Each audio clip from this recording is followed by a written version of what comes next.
Thank you very much for the introduction. And yeah, I think it's been quite interesting, the sessions that we've seen today. It's being developed. Why is sustainability important? How can we measure it?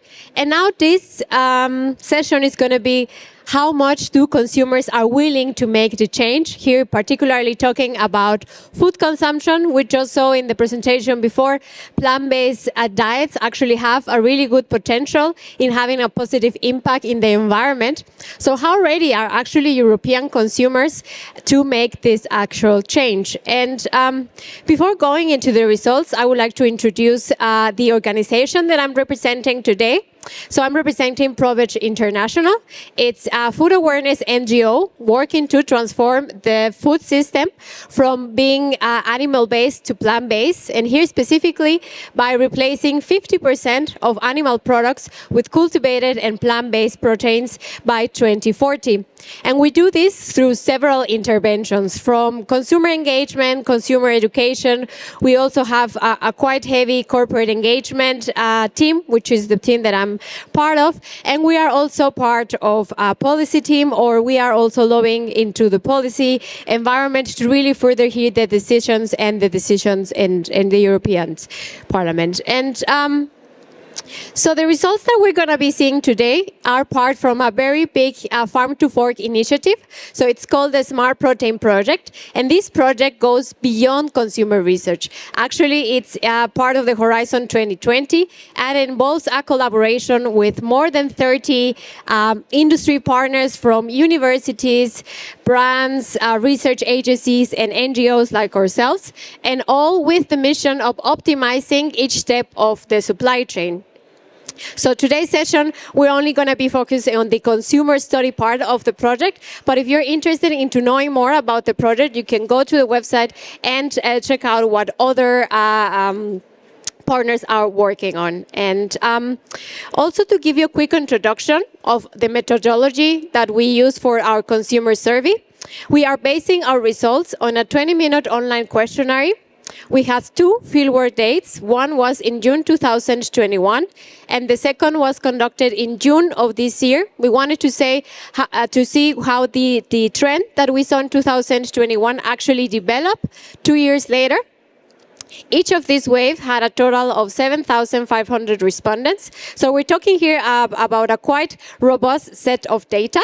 We applied quotas on demographic definitions like age and gender to be as representative as possible. And we included 10 of the most important countries in Europe in relation to plant-based consumption.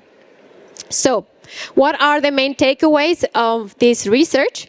And first of all, the first takeaway that we found very interesting is that, in fact, consumers are claiming to shifting away from animal consumption. So here we are looking that 51% of Europeans, here particularly meat eaters, are actually reducing their annual meat intake. And this is even 5% more than what we saw in 2021. So we're seeing both people, already a majority of Europeans, shifting away from meat consumption, and we're seeing that this trend is increasing on a year-to-year basis as well. If we look at the differences across countries, we see that the countries that are claiming to be reducing the most their meat intake is Germany, Italy, and France.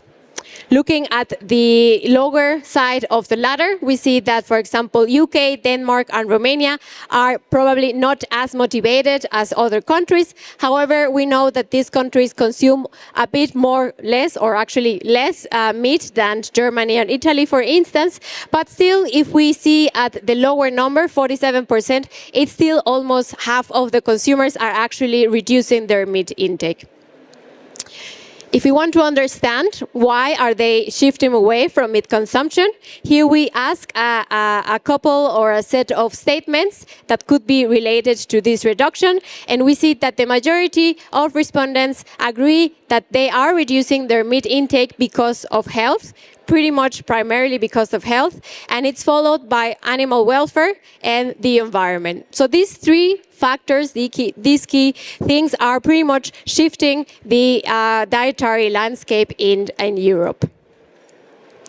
So now, how does this look like in terms of dietary adoption? So here talking about lifestyles. Here we ask which category best describes your current dietary lifestyles. And we see that in general terms, already 27% of Europeans consider themselves as flexitarians. We see that 4% is considered as pescatarians. We see 5% vegetarians and 3% vegans. So in general terms, around 38% of Europeans are actually already following a non-meat-based dietary lifestyles. If we look at the differences across countries, we see that Germany, Austria, and Netherlands are actually the biggest countries or the countries with the biggest share of people following a non-meat-based dietary lifestyles. What's also interesting to see is the trend across other countries, and here particularly talking about France and Italy. We just saw a couple of slides before that they are quite committed in reducing their meat intake. However, they're still a little bit reluctant in adopting a plant-based lifestyles.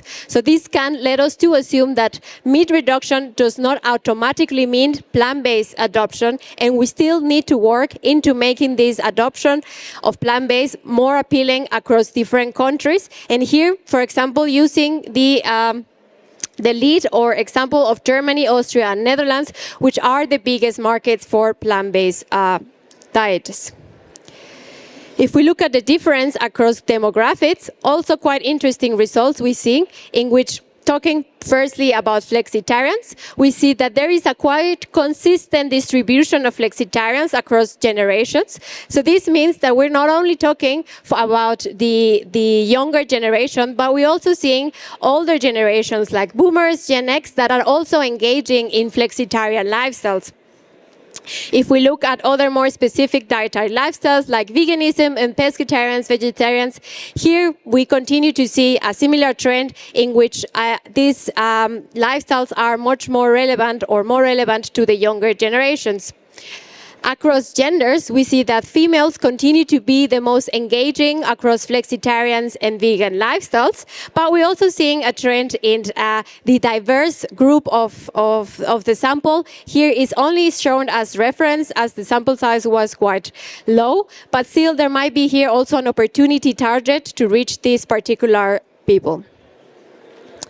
And now, when we ask, so how long have you been following these particular dietary lifestyles? We see that on average, 45% of Europeans have been following this diet, and here talking about flexitarians, vegan, vegetarians, and pescatarians for more than 2 years already. So that means that we're already talking to a consumer that is experienced and well known about what's in the market. So here, what's important, or the takeaway of this, would be to really acknowledge that consumers are really now looking for a complete solution when they go and buy plant-based alternatives, as they've been around already quite a bit. And if we look at what type of products they've consumed the most, so here a scale of how regularly do you, or how familiar are you with the following products, we see that legumes are actually the most familiar products among Europeans. So more than 60% consumes them on a regular, on occasional basis. And this is followed by plant-based alternatives like plant-based milk, plant-based yogurt, plant-based meat, and even here plant-based seafood already is something that consumers already claim or perceive to include them in their regular and occasional diets. If we look at other products, here for example tofu, tempeh, seitan, these are still at the end of the ladder. But if we look closely at tofu, here we see an interesting trend in which already a visible amount of people have tried it and is already including it on an occasional basis. So that means that tofu might have a good momentum in the future. And if we look at the actual results, we see that here the question was, how much then would you want to consume more of these products? And we see that in general terms, but people consume already a quite visible amount of legumes, and they want to consume even more of these products in the future. We also see that legume-based foods such as tofu is also something that is coming quite resonant among consumers in wanting to consume more of these products. And we also see that plant-based, both dairy and meat alternatives, there is also a good chance for these products to be more consumed in the future. So in general terms, we see that consumers are accepting this type of products, and they want to consume more of this if given the right opportunity, the right attributes. And to connect that thought with the next slides, here we are asking what type of barriers then do you encounter more often when purchasing these type of products? And here the first most important barrier, which actually is quite similar to what we saw in 2021, is price. Still, consumers perceive plant-based alternatives, plant-based food to be too expensive for what they're worth, and it's followed with taste. Still, around 30% of Europeans consider that plant-based alternatives are not being tasty enough. And this trend is something that hasn't been improved since 2021. So still, we need to work. There needs to be better product innovation to really enhance the tasty experiences of these products in order to increase the adoption or satisfy that demand that we're seeing that consumers pretty much want to fulfill. And now moving on, in terms of protein sources, so what type of sources do consumers want in this type of products? And here we're looking at a ranking of the 5 most important protein sources out there. And here we're asking how much do you trust the following source? And here we ask trust because we know trust correlates well with familiarity and consumption. And so here the results are that plant-based protein is the most trustworthy source for alternative proteins. And interestingly enough, followed by cultured protein and fungi, they actually perform at the same level, and leaving algae-based protein and insect-based protein at the end of the ladder. So this is something that still European consumers might still feel a little bit not so sure. And if we compare the ranking scores to 2021, we see that the first plant-based protein and cultured protein actually have gained the most momentum since 2021. And in contrast, insect-based protein is at the end of the ladder and it's actually losing even more momentum. So that means that insect-based protein might be something that will not gain so much popularity in the future. And here what's interesting to highlight is the cultured protein aspect of this slide. Given the fact that pretty much most people haven't tried this type of product, they still rank it quite high in terms of trustworthiness. And this could be because of many reasons. We see a lot of momentum in the media. There's all over culture cell-based protein, and consumers are accepting it or are actually being aware of this type of information. And the good thing about it is that it's coming across quite positive, as now it's the second most trustworthy source for alternative proteins. And trying to understand a little bit more the trust part of alternative sources. And here only talking about plant-based protein, as we saw, is the most trustworthy source. So we ask now, why do you trust, or what type of attributes support your trust in this type of products? And here we have a battery of statements. And just to mention the top 3, we see that Europeans trust plant-based alternatives because they are safe to consume, because they are accurately labeled, and because they are reliable. But still, if you see at other statements in terms of quality, trustworthiness, authenticity, it already comes above 50% of agreement. So in general terms, plant-based proteins already have a good reputation. And if there could be a way of optimizing or improvement, we can work on statements or topics in relation to the integrity of the ingredients. So here we have that integrity and traceability are at the bottom of the list and not reaching 50%. So that might be an opportunity to increase or to improve the strategy for this type of products in the future. Another opportunity for improvement can be what type of information and what type of channels we are using to communicate with our consumers. And here we're looking at a list of media touchpoints, mostly online touchpoints, and we ask how much do you trust the information that you see about plant-based products across each of these media sources. And we see that the top 2 most trustworthy media sources are Google and Health and Nutrition Society website. However, if you look at the total, we see that the total agreement of being fairly or very trustworthy is not even reaching 50%. So that means that not even the most trustworthy sources, which in this case is Google, is reaching the majority of trustworthiness. So that means that in general terms, we need to work not only in what we communicate, but also in how we communicate this type of information. And this is particularly important for other online medias like social media, which we know it's pretty much the most used media for the main target, which is the younger generation. And here we see that it's really not cutting through as a trustworthy source. So here definitely this needs to improve in order to fulfill or to maintain these trustworthy associations that consumers already have and really not lose that momentum that we're seeing already for this type of products. Another important aspect that we saw in our research is that it's really not up all to the consumer. We had here a very interesting chapter in terms of policy opinion. So what type of initiatives should consumers support, or what type of initiatives they would support? And here we have a couple of statements. And just to mention the top three, we see that consumers are asking for an increased standards in transparency and certifications. So here when we mean what does environmentally friendly mean, just what we were saying in the sessions before. What does healthy mean? What type of welfare? So in general, consumers want more information about all these certifications that are going around in products.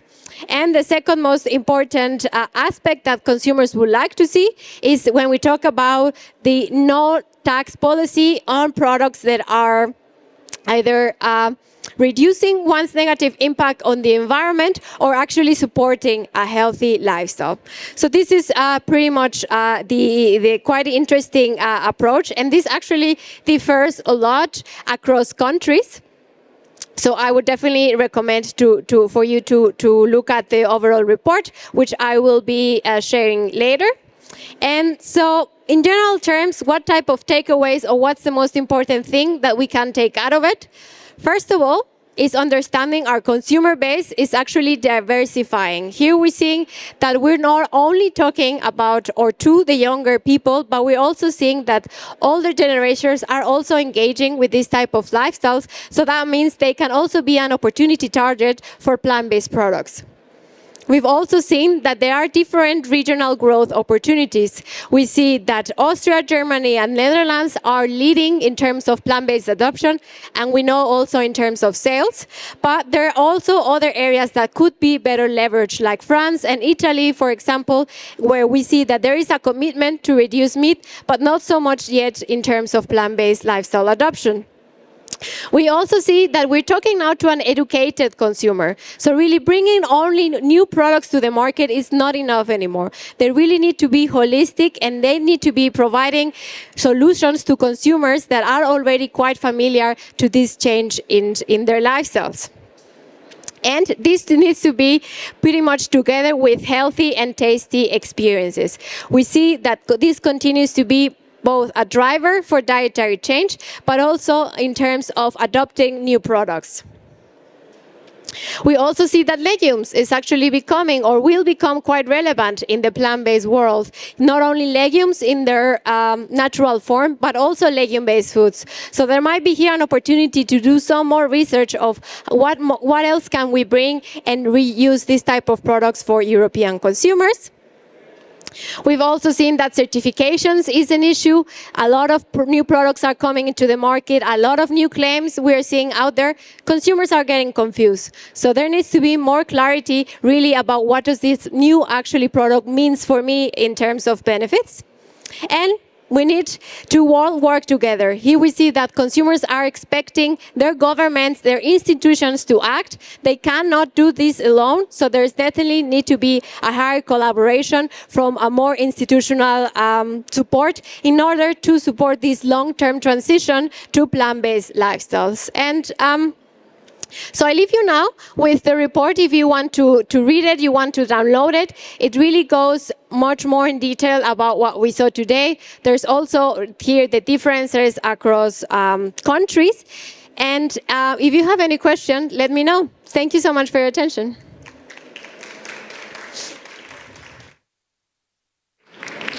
Thank you so much, Elsa. Do you have any questions from the audience? We do have 10 minutes to leverage Elsa's expertise and data insights she just shared today.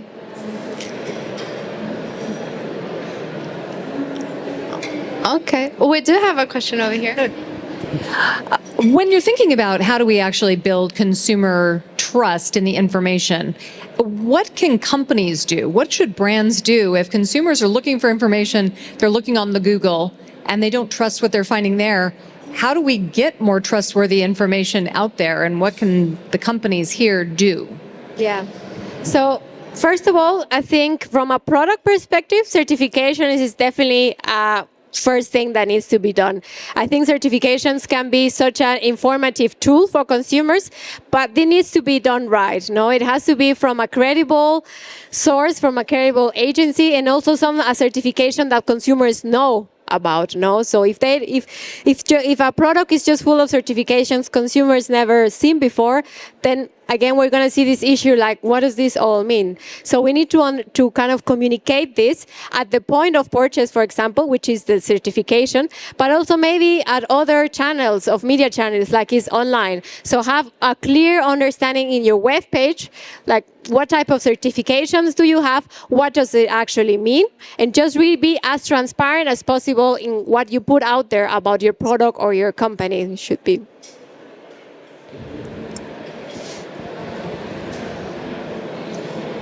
Hi. Thank you for a very insightful presentation. I think I already saw it on your website because I'm a big fan of your organization. And I do applaud the efforts that you do in pricing and working with the retailers. So my question is, how do you see, how will the pricing and what you did, for example, with Lidl and other retailers, how will how do you say it in English, Ausgleich. So how will the same pricing for the meat and meat alternatives or the alternatives influence the industry now? And maybe if you can give us some example from other countries than Germany in terms of pricing kind of. Other countries than Germany? Yeah. Ooh, that's tough because Germany is the perfect example. But so I think the competition landscape really has an impact into really bringing everyone together, the price down. No, we saw now recently in Germany, one is dropping, and now the other one is also coming, and then others are coming. So that I think is a super effective way because we know consumers want this product. The demand is already there. So we just need to make it as available as possible. And I know in the US, there was a study done by McKinsey where they analyzed, okay, if everyone drops, let's say by 3% or 1% the price, what does this mean for market share? Is it still actually something that attractive? And it actually, the results were very positive because of the demand. There's so much demand of product that if you would go and lower your price, you could still ensure a quite good market share. So we just need the first one to do it, and then pretty much as we saw in Germany, probably the rest will follow. So.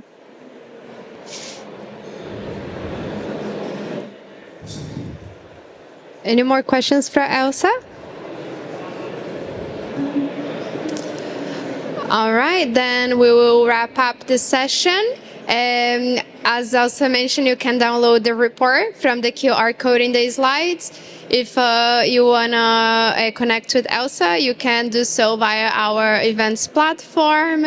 And our next session will be starting at 2:30. So have a few minutes to refresh and enjoy. Thank you so much, Elsa. Thank you.